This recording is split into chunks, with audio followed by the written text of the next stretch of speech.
Sebut saja namanya Pak Ipin yang menceritakan kisah tentang Pak Bambang, yang tak lain kakak kandungnya, yang secara terus terang dan sempat ada pembicaraan terkait dengan satu kejadian yang salah satu anggota keluarga dari Pak Bambang, yang tak lain anaknya ini ada yang meninggal secara tak wajar.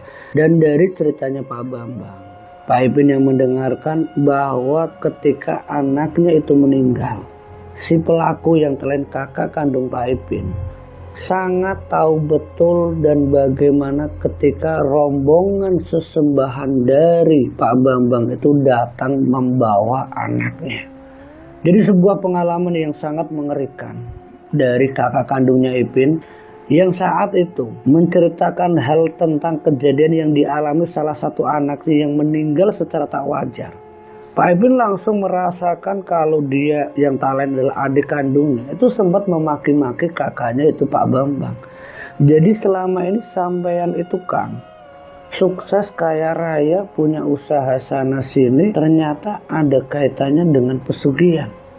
Saat itu Pak Bambang sempat menjelaskan ke Ipin, begini Pin, aku tuh udah tahu kalau ini bakal terjadi sama anak saya. Karena di dalam saya ritual itu udah ada kaitannya dengan tumbal.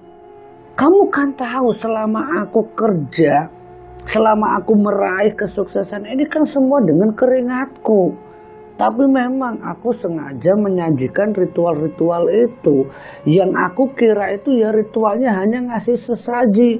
Tapi setelah 3 tahun ini, dia ketika aku ritual lagi Pin, aku tuh dibisiki kalau anakku itu akan diambil. Dan waktu itu aku berusaha menolak. Aku tidak mau, buat apa aku kaya raya kalau anakku itu diambil. Tapi usahaku tidak bisa menolak dari sosok yang tidak satu yang datang menemui aku Pin. Dia datang ke kamarku, ke tempatku. Dan selang beberapa hari anakku yang saat itu ingin menjengukku di tempat kerja, dia jatuh sampai jatuhnya harus membuat dia kepalanya terbentur ke lantai yang membuat dia dirawat. Dan tidak berselang lama anakku meninggal. Tapi yang perlu kamu tahu Pin, ketika anakku itu sebelum meninggal, saat aku lihat dia terjatuh, aku lihat sendiri dengan mata kepalaku rombongan yang tak lain adalah sesembahanku yang waktu itu aku kasih sesaji. Dia datang tidak satu, hampir puluhan membawa anakku, menyeret anakku dengan tangisan dan teriakan. Waktu itu aku melihat dengan mata kepalaku sendiri. Aku waktu itu mau menolong, mau teriak, jangan bawa aku dianggap orang gila. Itu di tempatku kerja. Mungkin kamu tidak tahu kejadian itu, tapi banyak karyawanku yang mengetahui kalau aku teriak-teriak sendiri. Dan karena itulah aku cerita sama kamu Pin. Aku minta tolong, aku ingin berhenti. Aku tidak mau di antara keluargaku yang lain meninggal. Saat itu Ipin yang mendengarkan kakaknya yang begitu sangat sedih mengetahui anaknya meninggal dibawa oleh rombongan iblis, rombongan pesugihan. Saat itu Ipin bersama kakaknya mendatangi ke sebuah pondok pesantren, menemui salah satu pemimpin pesantren tersebut yang adalah seorang kiai.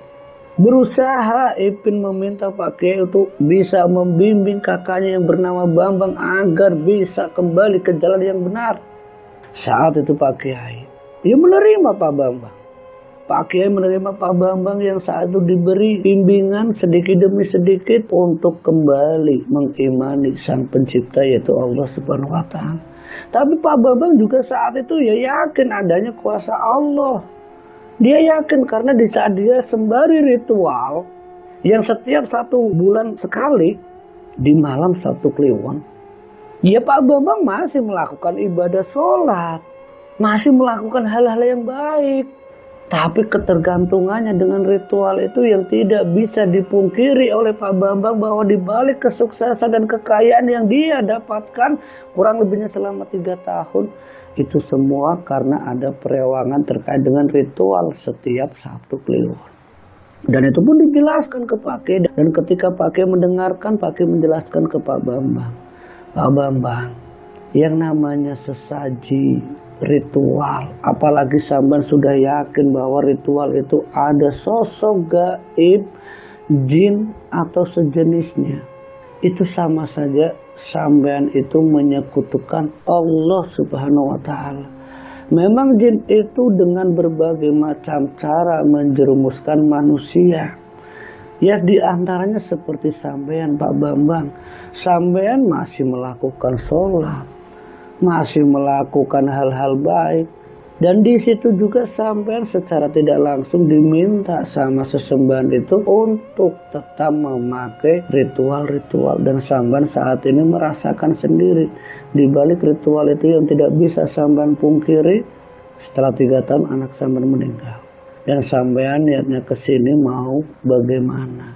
Kalau Pak Kiai hanya bisa membantu untuk membimbing sedikit demi sedikit agar apa yang terkait dengan ritual yang pernah sampean lakukan bisa terhenti. Tapi semua itu ya dengan kuasa dan izin Allah Subhanahu wa taala.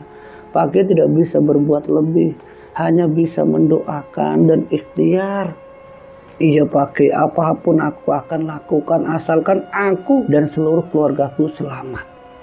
Saat itu bersama Pak Ipin. Pak Ipin yang mendengarkan penjelasan dari Pak Kiai meminta sama Pak Kiai secara langsung untuk membimbing Pak Bambang.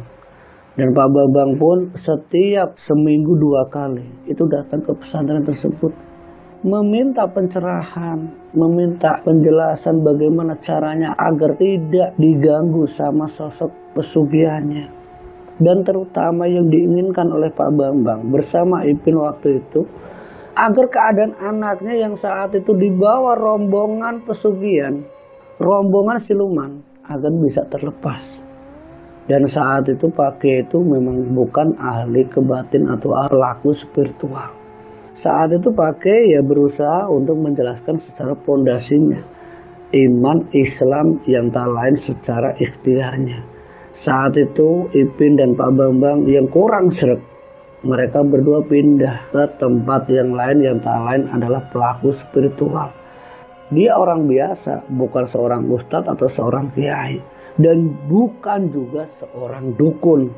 Tapi setidaknya dia itu orang yang paham tentang hal gaib.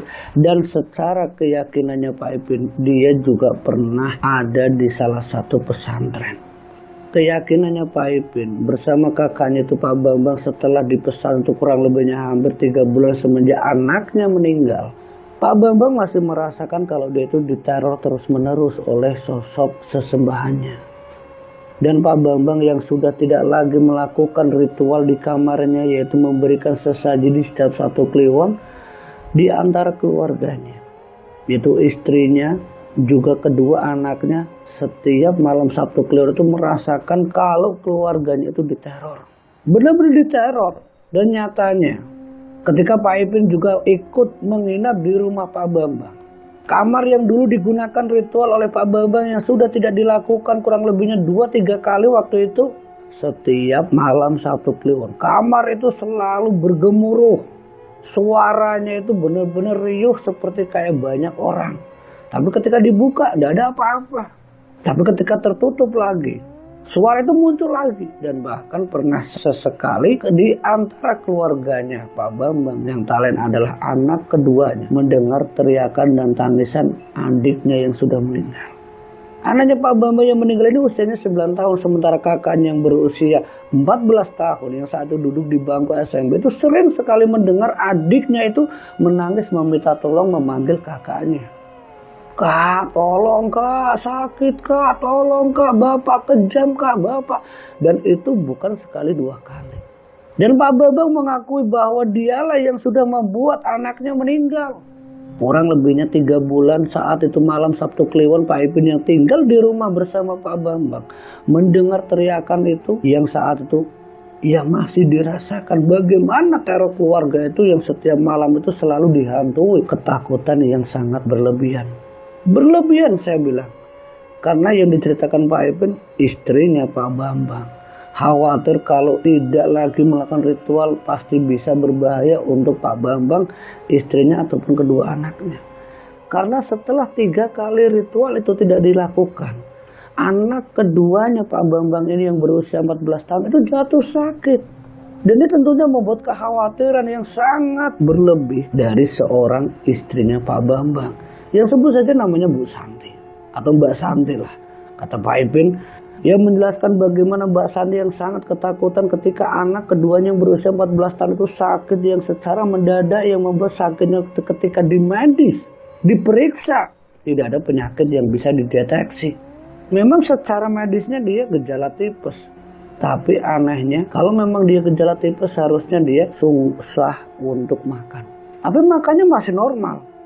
Dia masih bisa makan, tapi kenapa perutnya selalu sakit? Dan bahkan kalau tiap malam dia terbangun seperti kayak orang linglung, tatapannya kosong, dan selalu mencari bunga-bunga di sekitar rumahnya. Itu pertama kalinya keadaan anaknya sebelum dibawa ke rumah sakit. Jadi setiap malam itu dia keluar sembari menghirup bunga-bunga. Ya bunga apa saja itu di depan rumahnya Pak Bambang. Ya banyak tanaman hias itu ada. Dan itu memang dihirup sama anaknya Pak Bambang. Sampai akhirnya dia jatuh sakit. Dan sakitnya memang sangat aneh. Gejala tipes bukan. Gejala demam berdarah bukan. Sampai akhirnya ketika sudah hampir 1 minggu bolak-balik dari satu tempat ke tempat yang lain, tidak ada yang pasti penyakitnya apa. Seminggu itu dirawat di rumah. Pak Ipin yang sudah menyadari di balik sakit anak keduanya Pak Bambang ataupun Mbak Santi itu tidak lepas dari 3 kali ritual yang tidak dilakukan oleh Pak Bambang. Ini pasti sesembahnya itu marah dan menteror anaknya Pak Bambang. Pak Ipin yang khawatir anak ini lagi diincar. Pak Ipin yang saat itu juga sudah dekat dengan salah satu pelaku spiritual itu memang menjelaskan, dan hasil penjelasannya dijelaskan oleh pelaku spiritual itu kalau anak keduanya Pak Bambang memang dia juga diincar, tapi saat ini aman-aman saja. Karena dia yang setahu dari praktisi itu yang menjelaskan ke Pak Bambang ataupun ke Pak Ipin, termasuk Mbak Santi, kalau anak itu akan dibuat sakit dan sakit, tidak akan meninggal karena belum jatuh waktunya anak itu ditumbalkan. Kalau tumbal biasanya tiap tahun, tidak mungkin anak itu ditumbalkan dalam waktu yang singkat setelah adiknya kemarin meninggal, apalagi ini baru 4 bulan. Tapi apa yang dikatakan oleh praktisi ini ya sempat membuat Mbak Santi ataupun Pak Bambang itu agak lega. Tapi karena penyakit yang sangat aneh sempat membuat anak itu berhenti sekolah, ya karena sakitnya itu sampai menggerogoti tubuhnya itu sampai kurus. Anaknya Pak Bambang yang kedua kayak punya penyakit itu penyakit aneh. Dia makan tapi secara fisiknya itu seperti kayak tidak bisa gemuk, jadi justru malah tambah kurus. Nafsu makannya ada tapi secara gizi di dalam itu kayak kosong. Sampai anak itu jatuh sakit hanya terbaring di kamar.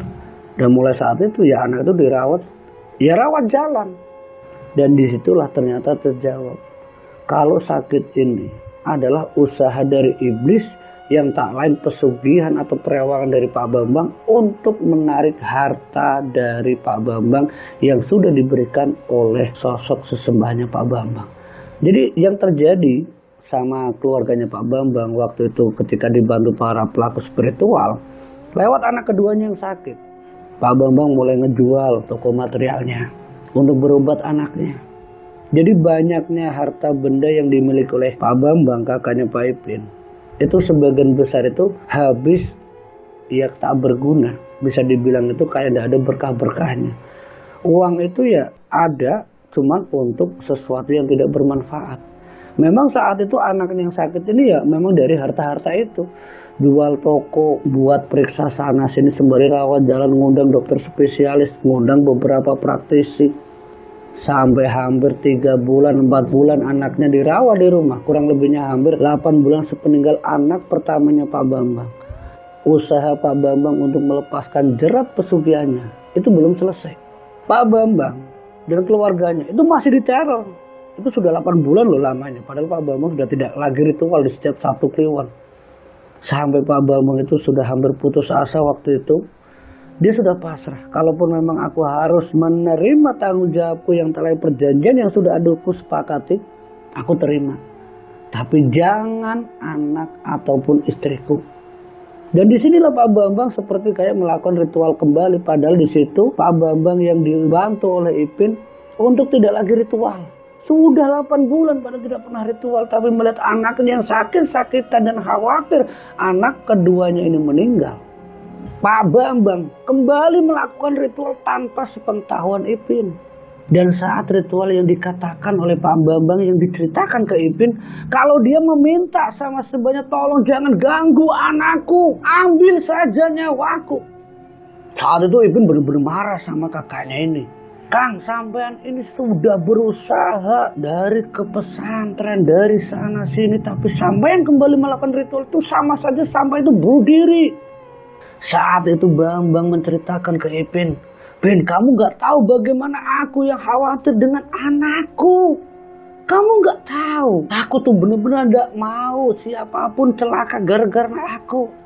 Aku sadar kalau apa yang terjadi dengan anakku ini tidak lepas dari perjanjian yang sudah aku sepakati dulu." Memangnya sampean janji apa sama sesembahan itu? Ya, aku berjanji ingin jadi pengikutnya. Dan janji itu memang sudah aku ucapkan ketika dulu pertama kalinya aku ritual. Sebenarnya apa yang sama ritualkan sampai sampean mengucapkan janji itu untuk menjadi pengikutnya? Pin, mungkin kamu gak tahu dulu aku ritualnya itu apa. Aku dulu memang tidak tahu apa-apa tentang yang namanya pesugihan ketika aku dulu datang ke salah satu tempat. Tempat itu sama sekali bukan tempat pesugihan, Pin. Itu di sebuah hutan kosong, hutan yang sangat lebat. Tapi sebelum aku masuk ke hutan itu, aku tuh di dalam tidurku mendapatkan mimpi.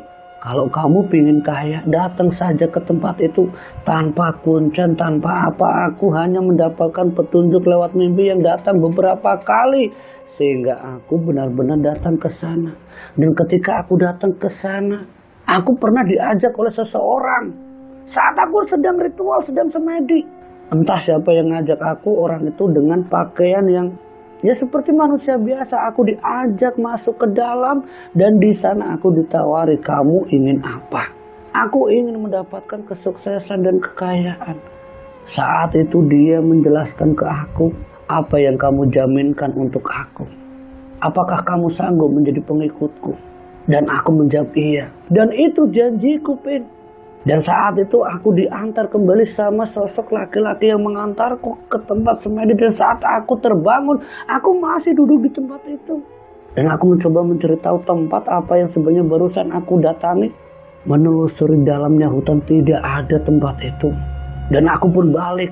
Saat aku kembali pulang, aku sudah tidak lagi ke sana. Tapi dalam tidurku kembali, aku dimimpikan sosok yang sama dengan lelaki yang datang ke tempatku semedi. Dia mengingatkan, gunakan kamarmu untuk bisa mendapatkan kesuksesan.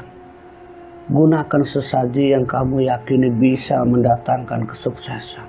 Dan aku pun ritual atau sesajinya itu pun tidak jelas. Kamu kan lihat, hanya kemenyan, kembang 3 rupa, kopi, susu dan sebagainya itu pun hanya media seperti yang kamu tahu. Sesaji itu mungkin sudah biasa.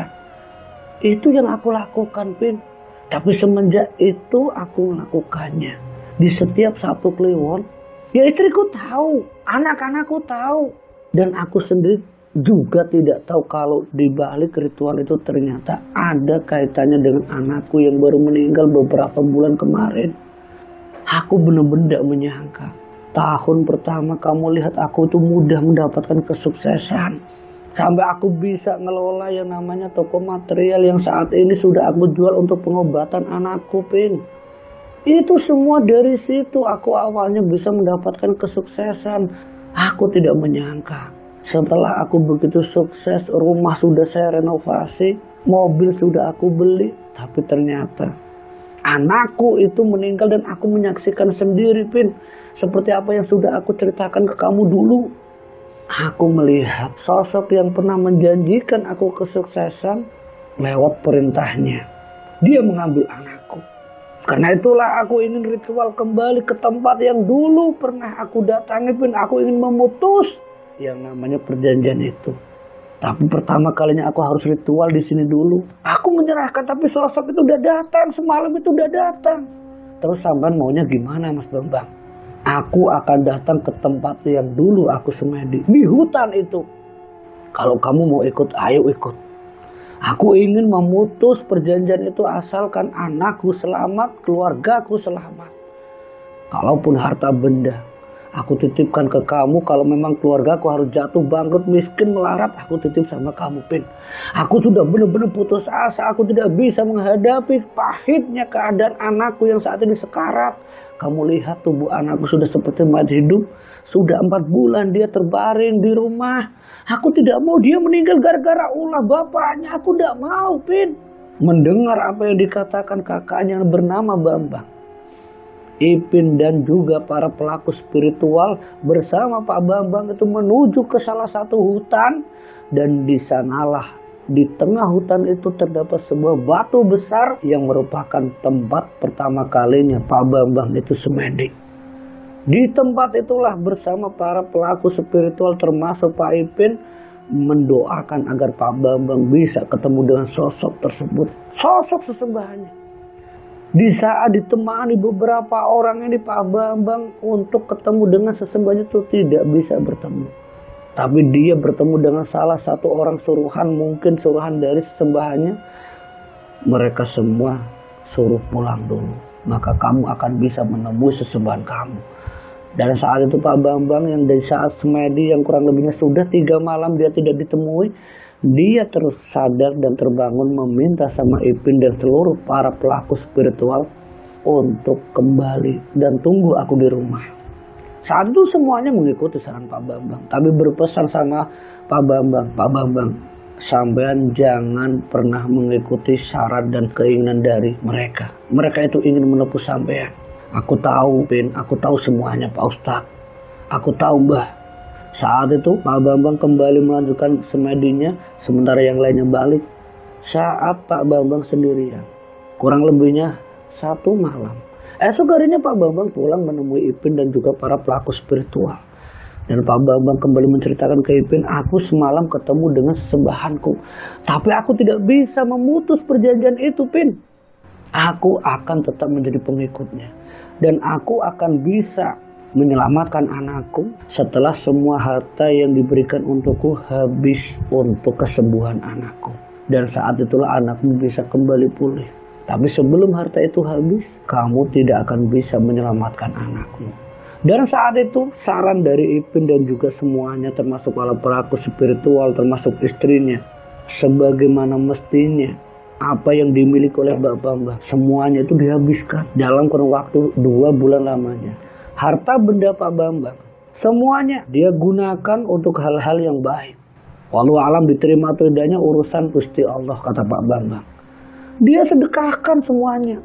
Nah, ada yang ke masjid, ada yang ke panti, ada yang ke hal-hal yang memang prasarana umum.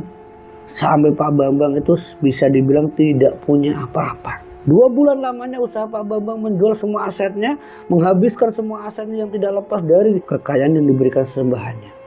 10 bulan tepatnya semenjak anak ketiganya Pak Bambang meninggal. Anak itu bisa sembuh kembali. Tapi proses sembuhnya ini tidak mudah. Ya, dia butuh pemulihan, tapi setidaknya ada sedikit perubahan dari wajah yang tadinya pucat berubah menjadi lebih segar. Badannya sudah mulai terisi, makan mulai normal. Tapi 1 tahun persis sepeninggal anak ketiganya Pak Bambang. Yang Pak Bambang mengetahui kalau anaknya itu dibawa oleh rombongan sesembahannya, Pak Bambang yang sudah berusaha untuk menolong anaknya, justru Pak Bambang sendiri yang harus menjadi korbannya. Ketika anaknya sembuh, setahun persis sepeninggal anak ketiganya ini, anaknya sudah kembali normal, dia sudah bisa berjalan, sudah bisa kembali masuk sekolah. Dan saat itu sudah ada di rumahnya Pak Ipin. Karena semua harta bendanya sudah ludes, benar-benar habis. Dan saat itu Pak Bambang yang jatuh sakit, gilirannya Pak Bambang yang dibantu Pak Ipin dan juga istrinya termasuk para pelaku spiritual dan juga para warga yang mengetahui kalau Pak Bambang itu pelaku pesugihan. Secara terang-terangan Pak Bambang mengakui, aku memang pelaku pesugihan, tapi aku tidak merugikan semuanya. Aku ingin diriku sendiri. Itu dalam keadaan Pak Bambang terbaring. Setahun 1 bulan itu Pak Bambang itu merasakan siksa yang luar biasa. Setiap malam dia didatangi sosok sesembahannya. Seakan-akan yang dirasakan oleh Pak Bambang itu kakinya itu seperti kayak dipalu. Rasanya itu ya benar-benar sakit, kayak ya seperti dipalu, kayak gimana, remuk.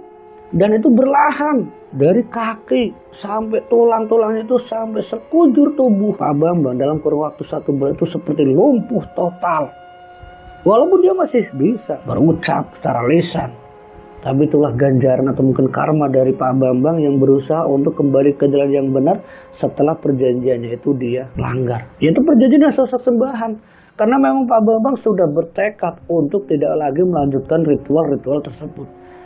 Dan selama 1 tahun 1 bulan sepeninggal anak ketiganya ini, Pak Bambang yang dalam keadaan lumpuh, dia selalu berujar, "Ya Allah ampunilah aku, Ya Allah ampunilah aku. Dan terimalah taubatku. Terimalah aku layaknya sebagai makhluk yang Engkau ciptakan sebagaimana Engkau menerima aku kembali untuk dalam keadaan beriman." Itu yang selalu dikatakan oleh Pak Bambang, kakaknya Pak Ipin. Sampai usaha beliau, yaitu Pak Bambang, beberapa minggu setelahnya, dia tuh benar-benar merasakan kalau tubuh itu sudah tidak bisa berbuat apa-apa kecuali hanya bisa berzikir dalam lisan dan juga hatinya. Dan itu pun dengan suara yang lirih. Tidak lagi bisa istilahnya berucap seperti kayak dulu. Bisa ngomong sama Pak Ipin, sama istrinya, sama anak-anaknya. Dia selalu dengan kata yang lirih dan hanya beberapa kalimat yang terucap. Dan yang paling sering didengar oleh Pak Ipin ataupun Mbak Santi, kakak iparnya Pak Ipin, kata takbir, Allahu Akbar, Allahu Akbar, Allahu Akbar. Hanya kata-kata itu yang selalu terucap dari Pak Bambang ketika dia terbilang lumpuh total dan dia mungkin bisa dibilang sekarat. Dan saat itu Pak Bambang yang berusaha untuk kembali ke jalan yang benar dengan sudah bisa mengucapkan takbir, istighfar, bersyahadat dan semuanya itu sudah bisa dilakukan, Pak Bambang kembali merasakan teror yang luar biasa. Sosok sesembar itu masih saja mengancam Pak Bambang untuk menjadi pengikutnya dengan siksa-siksa yang lebih pedih lagi. Tubuh sudah lumpuh, tapi sosok itu masih saja ingin mengambil keluarga Pak Bambang. Mengancam Pak Bambang. Saat itu Pak Bambang yang memang suaranya sudah sangat lirih berujar sama Ipin, "Pin, tolong jaga anak dan istriku. Jaga keponakanmu dan juga jaga kakak iparmu." Di rumahnya Ipin, Bambang yang terbaring lemah dalam keadaan lumpuh total saat itu merasakan bagaimana sosok sesembahan yang seharusnya sudah terputus, tapi ternyata iblis ini benar-benar ingin membuat Bambang itu kembali terjerumus. Dia mengancam anak istrinya Pak Bambang. Sosok itu benar-benar datang lagi. Sampai Pak Ipin, keluarganya termasuk dibantu para pelaku spiritual itu sampai ngaji beberapa hari. Sampai hampir 1 minggu berturut-turut sembari mendoakan Pak Bambang kalau memang dia harus ajalnya seperti ini, mudahkanlah ajal dari Pak Bambang. Itu pun permintaan dari Mbak Santi dan juga anak-anaknya. Kan tidak sanggup melihat Pak Bambang yang selalu terbaring yang sudah berbulan-bulan ini. Tidak sanggup melihat bapaknya yang saat itu ya sudah kayak, ya sudah tidak bisa dibilang sekarang ya sekarang, benar-benar sekarang. Selama 7 hari ini, semenjak istri dan anak itu diteror sosok sembahan yang selalu menakuti, yang selalu membuat bayang-bayang ketika anaknya seperti kayak ingin dicekik, Pak Bambang masih bisa melihat hal gaib yang tak lain selalu teriak, "Tolong Pin, bantu anakku, tolong Pin, bantu anakku." Karena Pak Bambang tahu betul saat sosok itu datang ingin mengancam anaknya, ingin mengambil istrinya, Pak Bambang selalu berucap dan bertakbir, Allahu Akbar. Walaupun suara itu agak lirih, tapi itu yang paling terkencang dari Pak Bambang yang berusaha untuk mengucapkan kata takbir. Dan saat suara itu terdengar oleh Pak Ipin dan keluarganya semuanya bertakbir. Dan ketika takbir itu berkumandang, sosok itu ya alhamdulillah tidak bisa menyentuh istri dan kedua anaknya Pak Bambang. Tapi di rumahnya Pak Ipin selama digunakan mengaji ini, 7 hari ini pada malam pertama yang terjadi sama keluarganya Pak Ipin, rumah itu seperti kayak ada yang geruduk. Ada yang melempari batu. Suara-suara yang lemparan begitu keras itu benar-benar nyata didengar oleh keluarganya Pak Ipin. Ya termasuk ya Mbak Santi dan juga istri dan anak-anaknya Pak Ipin sendiri.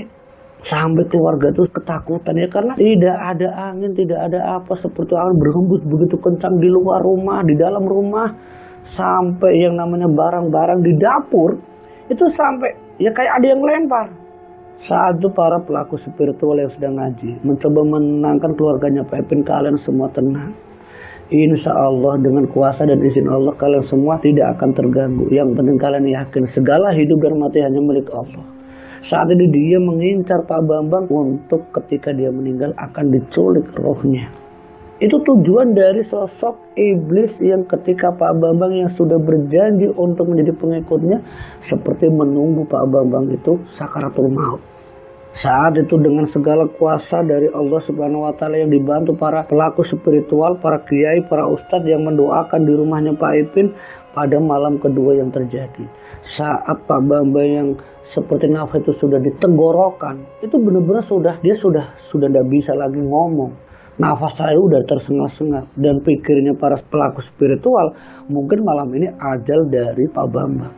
Tapi saat dibantu dibacakan Yasin sambil berkali-kali, Pak Bambang itu masih saja ada detak nadinya. Walaupun secara nafas kadang terhenti, kadang ada, kadang henti, kadang ada. Itu sempat dicek lagi, tapi nadi ini masih terlihat kalau nyawa itu masih ada di badan dari Pak Bambang. Dan saat itu ya keluarga besarnya Pak Bambang, ia hanya bisa berdoa agar sakaratul maut Pak Bambang itu dimudahkan. Tapi yang terjadi pada malam kedua itu, Pak Bambang sampai pagi, sampai malam ketiganya juga itu masih seperti itu. Dan memang Pak Bambang sudah terpejam, matanya sudah terpejam, susah untuk istilahnya dia melihat. Dan dia hanya bisa mendengarkan, ya wallahu alam, dia hanya bisa mendengarkan tapi seperti kayak orangnya sudah meninggal, tapi belum meninggal. Itu malam keempat, Pak Bambang itu dalam kondisi yang sudah mata terpejam, nafas yang sudah kadang berhenti, kadang ada. Itu keadaannya itu sudah seperti kayak orang meninggal. Tapi belum meninggal, memang belum meninggal.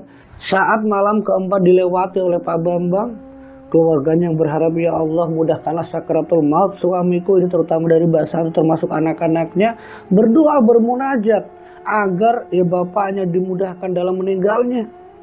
Itu memang benar-benar tidak mudah. Malam keempat saja itu Pak Bambang masih bisa melewati malam kelima. Dan saat malam ketujuh, di mana Pak Ipin mengundang para pelaku spiritual, para kiai, para ustadz yang bisa melihat hal-hal yang bersifat tak kasat mata, ya tak lain adalah gaib. Ketika sosok itu datang, ini antara wallahu alam bisawab, antara Pak Bambang yang saat itu mungkin sudah saatnya dia meninggal karena sudah hampir 4 hari dia sudah tidak lagi bisa membuka matanya dalam keadaan nafas yang sudah sangat tidak, ya seperti layaknya orang meninggal, badan sudah mulai hangat-hangatnya hangat campuran kayak orang sudah meninggal. Ini benar-benar sudah dirasakan. Saat itu ya para pelaku spiritual itu sempat mengatakan sama Pak Ipin, Mbak Santi, jikalau malam ini memang sakaratul mautnya suami kamu, keluarga kamu yang namanya Pak Bambang, semoga tidak ada campur tangan iblis. Semoga iblis ini tidak mengambil ataupun mengganggu roh bapak kamu. Semoga bapak kamu kembali ke jalan yang benar sesuai dengan izin Allah, bahwa setiap makhluk yang hidup pasti akan mengalami yang namanya maut ataupun kematian. Dan keikhlasan dari keluarga ini yang membuat Pak Bambang malam ke-7 jam 1 dini hari dia meninggal dunia. Dan secara denyut nadi semuanya memang sudah terhenti. Kaki yang tadinya hangat berubah dingin. Dan itu pun kembali hangat lagi. Ya seperti kayak orang sudah mau mati, hidup dan mati. Ya seperti itulah tanda-tanda orang yang mau meninggal. Saat pagi harinya, alhamdulillah malam itu para pelaku spiritual yang khawatir kalau sosok gaib yang tak lain adalah sosok sesembah dari Pak Bambang yang dulu pernah menjadi sekutu dari Pak Bambang, ketika di liang lahat di pemakaman, ya semuanya berdoa semoga tidak ada campur tangan iblis yang ketika jenazah dari almarhum Pak Bambang dikebumikan atau dimakamkan, semoga ditempatkan di sisi yang terbaik, yaitu di sisi Allah Subhanahu wa taala. Dan semenjak meninggalnya Pak Bambang, selama 7 hari itu, ya alhamdulillah tidak ada kejadian yang mengerikan lagi seperti apa yang sebelumnya. Ketika Pak Bambang sebelum meninggal itu sesuatu sangat mengerikan. Tapi setelah 7 harinya alhamdulillah semuanya lancar sampai semuanya selesai. Dan disitulah perjalanan keluarga dari Pak Bambang, yaitu Bu Santi dan kedua anaknya, ikut bersama Pak Ipin. Dan disitulah sampai Pak Ipin ya hanya menjadi orang tua dari mereka. Dan Mbak Santi pun ya hanya ikut dengan Pak Ipin. Dan alhamdulillahnya bagi Pak Ipin, istrinya Pak Ipin ataupun anak-anaknya itu tidak pernah merasa terganggu dengan kehadiran dari keluarga kakak kandungnya yang lain adalah Pak Bambang. dan keluarga itu alhamdulillah rukun. Dan itulah kisah hidup dari Pak Ipin yang menceritakan bagaimana proses perjalanan kakak kandungnya yang ingin melepaskan perjanjian dengan iblis yang tak lain iblis pesugihan. Semoga dari kisah ini kita bisa ambil hikmah dan pelajarannya.